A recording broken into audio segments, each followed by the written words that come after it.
Halo kalian semua, selamat datang di channel Donghua Master. Bagaimana kabar kalian semua? Mimin harap kalian semua baik-baik saja. Dan pada video kali ini kita akan melanjutkan alur cerita dari serial Donghua Soulstar episode 129, yaitu dimulainya kompetisi bagi para jenius. Episode yang sudah kita tunggu-tunggu cuy. Dan sebelum kita masuk ke cerita terbaru, mari kita sedikit mengingat cerita sebelumnya. Yang dimana pada cerita sebelumnya, Lo Feng berniat untuk menggadaikan pesawat piramid alias pesawat dari ras automaton untuk mencegah Brolin agar tidak memulai diskusi mengenai planet bumi. Yang intinya hanya sekedar menunda waktu agar mereka lebih banyak memiliki waktu untuk mempersiapkan kompetisi para jenius. Yang kemarin Lo Feng telah mempersiapkannya begitu matang sampai mempelajari senjata barunya yaitu tombak Yansen. Tetapi untuk Nolashan dan juga pihak dari Kekaisaran Gunung Naga Hitam, di sini mereka mengincar Lo Feng karena tentu saja untuk mendapatkan kekuasaan dari planet bumi. Dan singkat cerita, kompetisi bagi para jenius pun kemarin telah dimulai, yang kemarin hanya diberitahu mengenai peraturan-peraturan yang ada, yang sampai pada akhirnya mereka pun memasuki kualifikasi dalam kompetisi para jenius tersebut, dan itu merupakan inti cerita pada cerita sebelumnya. Kalau gitu pun sekarang langsung saja kita masuk ke bagian cerita terbaru.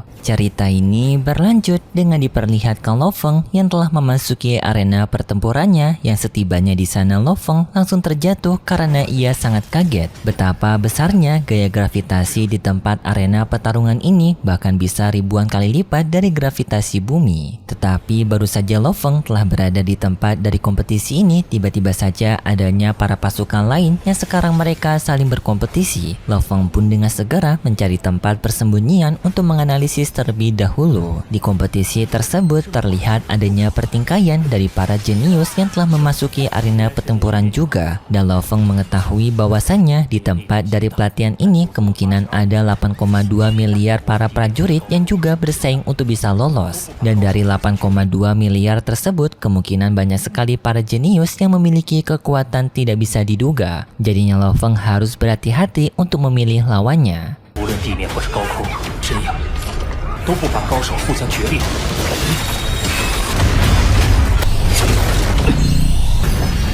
Dan di saat adanya waktu yang tepat, Lo Feng melihat adanya satu orang yang terpisah, dan di sini Lo Feng langsung menyerangnya, yang seketika Lo Feng berhasil menghapusnya dengan menggunakan harta dari Heaven Forbidden Shuttle-nya. Tetapi di saat itu, sayangnya Lo Feng telah menarik perhatian dari para prajurit lainnya yang langsung pergi ke arahnya Lo Feng. Untungnya Lo Feng bisa kabur dari sana, dan Lo Feng pun sekarang berniat untuk semakin berhati-hati agar tidak menjadi incaran banyak orang. Di sana Lo Feng juga memeriksa radar dari petanya, yang ternyata pada kompetisi ini setiap peserta yang mengikuti kompetisi ini, para peserta lainnya bisa melacak peserta lain dengan adanya tanda yang diselipkan di peta masing-masing. Tetapi tanda-tanda ini hanya muncul jika mereka telah berada di peringkat 1000 besar. Semakin tinggi peringkat dari orang itu, maka orang itu akan menjadi incaran banyak orang, karena jika bisa mengalahkannya, maka peringkat itu akan diberikan kepada orang yang telah mengalahkannya. Jadinya untuk sementara waktu, Lo Feng akan membiarkan para peserta lainnya untuk melakukan kompetisi ini, sedangkan dirinya akan menunggu situasi lebih rendah ataupun para peserta sudah banyak berguguran, baru ia akan keluar untuk mengikuti kompetisi lagi. Dan untuk sekarang Lo Feng akan mencoba untuk melatih kekuatan mentalnya, yaitu dengan Lo Feng sekarang akan melatih hartanya yaitu Yansen. Sedangkan untuk di dunia virtual alam semesta, tak disangka di sini kedua putranya Lo Feng sekarang sudah tumbuh dewasa, yang bahkan sudah ada voice actornya cuy, alias mereka berdua sekarang sudah bisa berbicara dan juga memiliki peran penting. Mantap nih cuy. Dengan di sini mereka berdua sekarang sedang mengawasi kompetisi juga yang sekarang sedang dilakukan oleh ayah mereka. Tetapi di sini mereka tidak bisa melihat adegan aksi dari ayah mereka, karena di sini mereka yang dilarang untuk melihat tayangan tersebut karena mereka yang masih di bawah umur. Dan di saat itu mereka sedang melihat bahwasannya sekarang Lei Shen dengan begitu cepat telah naik peringkat pada kompetisi para jenius ini. Mereka pun jadi kagum kepada sang paman Lei Shen. Kompetisi yang sengit antara Lei Shen dan juga peserta lainnya berlangsung begitu epik. Lei Shen menggunakan kekuatan gunturnya, sedangkan lawannya menggunakan kekuatan pergerakan cepat. Sampai pada akhirnya kekuatan gunturnya Lei Shen berhasil mengalahkan peserta tersebut, membuat Lei Shen semakin naik peringkat dalam kompetisi ini.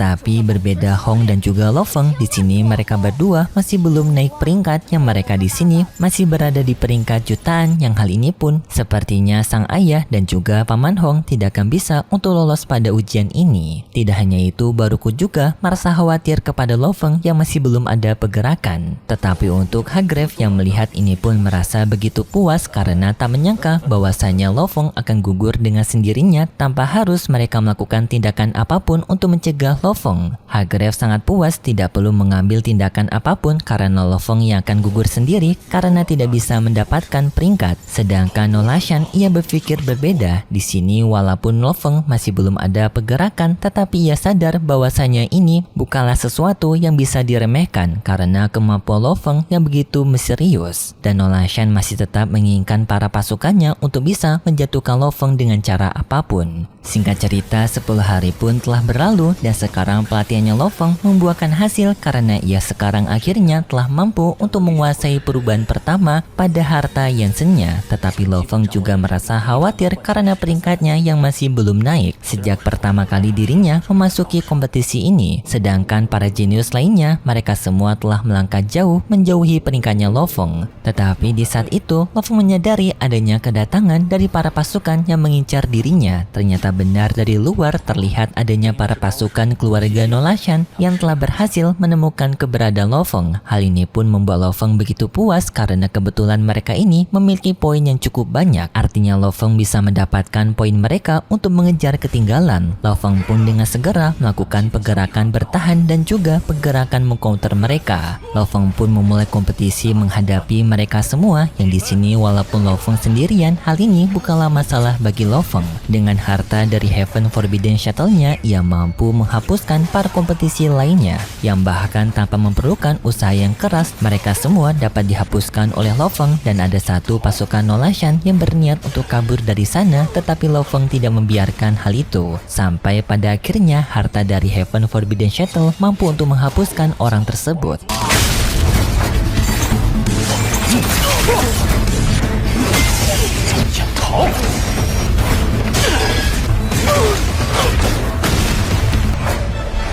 Tetapi di sana Lo Feng melihat para anggota dari Kekaisaran Gunung Naga Hitam yang ternyata telah menunggu Lo Feng juga. Lo Feng pun cukup kaget karena ia tak menyangka tidak hanya para pasukan keluarga Nolashan yang mengincar dirinya, tetapi Gunung Naga Hitam juga. Lo Feng pun tanpa basa-basi langsung memulai kompetisi menghadapi para pasukan dari Gunung Naga Hitam, yang di sini ternyata keluarganya Lo Feng sedang mengawasi Lo Feng pada kompetisi kali ini. Yang di sini mereka melihat Lo Feng telah berhasil mendapatkan poin begitu banyak, dari 60.000 ke 30.000 dalam waktu yang begitu cepat. Tetapi Baruko yang melihat ini juga sedikit merasa khawatir apakah tuannya mampu untuk bisa menyusul ketinggalan yang ada, yang dimana Lo Feng harus bisa mencapai ke peringkat 1000 besar. Kembali kepada Lo Feng dengan mudahnya menghilangkan para peserta dari Gunung Naga Hitam seperti sedang menepuk nyamuk cuy. Bahkan di sini Lo Feng masih menggunakan harta dari Heaven Forbidden Shuttle. Mereka semua masih kesulitan untuk bisa menandingi kekuatannya Lo Feng. Apalagi jika nantinya Lo Feng telah menggunakan senjata Yansen, maka Lo Feng akan semakin tak bisa dihentikan. Kabar berita mengenai Lo Feng yang telah bisa naik peringkat begitu cepat telah sampai di pengawasan Nolashan, yang hal ini pun membuat Nolashan begitu panik karena jika Lo Feng tidak dihentikan, maka Lo Feng akan lolos pada babak pertama ini. Untuk Hargrave dan juga Brolin, mereka juga sedang mengawasi Lo Feng, dan di sini mereka menyadari alasan Lo Feng bisa naik begitu cepat karena para pasukan mereka yang telah dikalahkan oleh Lo Feng. Niat mereka ingin menggagalkan Lo Feng di sini, tetapi di sini mereka justru memberikan Lo Feng makan. Hal ini pun membuat Hargrave sedikit panik dengan situasi yang terjadi. Namun di saat itu kita diperlihatkan dengan pejuang lain yang di sini ia memiliki julukan sebagai palu ajaib yang telah menerima informasi dari keberadaan Lo Feng sekarang. Yang tampaknya prajurit ini juga akan mengincar Lo Feng, tetapi kayaknya ia merupakan orang yang kuat karena tampangnya yang berbeda cuy. Sedangkan untuk Hong sekarang, ia juga telah memulai pergerakan untuk mengikuti kompetisi dengan berhadapan melawan para jenius lainnya, yang dimana Hong sekarang menghadapi lawan yang cukup tangguh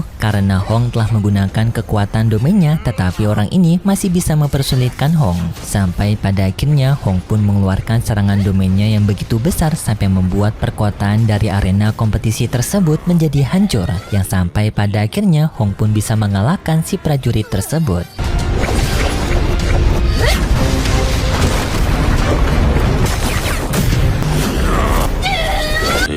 利用。 Kembali kepada Lo Feng sekarang masih menjadi incaran besar-besaran dari para peserta lainnya. Bahkan Lo Feng sudah pergi ke arena luar angkasa, tetapi ia juga masih dikejar oleh para peserta lainnya yang merupakan para pasukan Nolashan dan juga Hagrave. Mereka benar-benar tidak memiliki tujuan lain lagi selain untuk bisa menghentikan Lo Feng agar Lo Feng tidak lolos pada ujian pertama ini. Tetapi karena Lo Feng mampu menghapus mereka semua, di sini mereka justru memberikan Lo Feng makan yang begitu banyak. Karena peringkat Lo Feng yang naik terus-menerus begitu cepat karena berhasil mengalahkan para peserta lainnya. Tetapi walaupun seperti ini, Lo Feng juga merasa sedikit khawatir karena jika dirinya bisa mencapai peringkat 1000 besar, maka dirinya akan ditandai oleh kompas yang membuat semua orang akan mengetahui keberadaan Lo Feng, yang artinya Lo Feng akan semakin dibuat terpojok oleh para pasukan yang semakin banyak mengincar dirinya.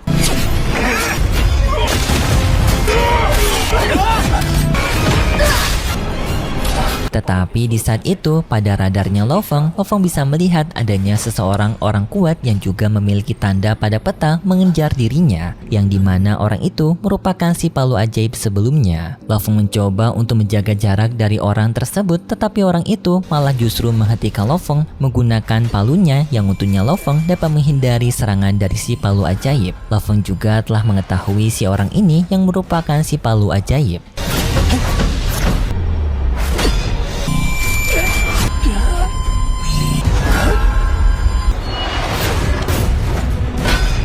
Semua orang yang menonton pertarungan ini melihat keberadaan dari si palu ajaib. Hal ini pun membuat mereka cukup kaget karena si palu ajaib ini merupakan seorang peserta yang sangat tangguh dan juga menjadi favorit dari pihak kekaisaran karena dia terlahir dengan kejeniusan dan juga kekuatan yang begitu tangguh. Banyak keluarga kekaisaran yang menghormati si palu ajaib dan juga pertemuan Lo Feng bersama dengan si palu ajaib ini merupakan sebuah pertemuan yang wajar karena sekarang para jenius yang semakin terkuras karena mereka yang saling menghabisi. Jadi semakin sedikit orang yang mengikuti, maka semakin mudah bagi seseorang untuk bertemu dengan orang kuat. Lo Feng pun sadar bahwasanya dirinya sekarang harus ekstra berhati-hati berhadapan dengan si palu ajaib. Si palu ajaib juga telah mengetahui mengenai Lo Feng yang telah membuat gara-gara dengan keluarga kekaisaran. Yang hal ini membuat si palu ajaib merasa terheran-heran kepada Lo Feng. Apakah kau ini tidak memiliki pikiran atau apakah kamu yang tidak bisa berpikir? Kata si palu ajaib kepada Lo Feng karena berani-beraninya mengusik keluarga kekaisaran. 你只能疯到这里了，不是疯子就是没脑子。连前无宇宙国的皇一件巨大的鸿沟，我比伯和他之间相差了100年。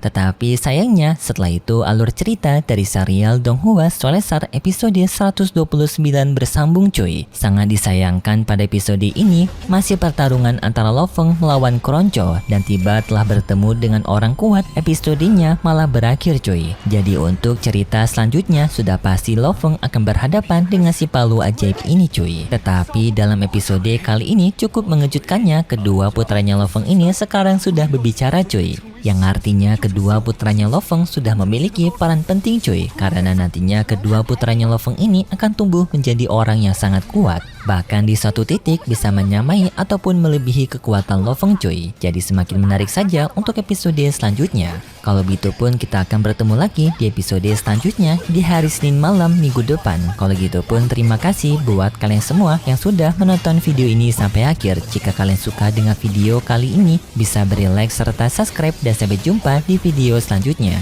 See ya! 无论地面或是高空，真阳都不乏高手互相角力。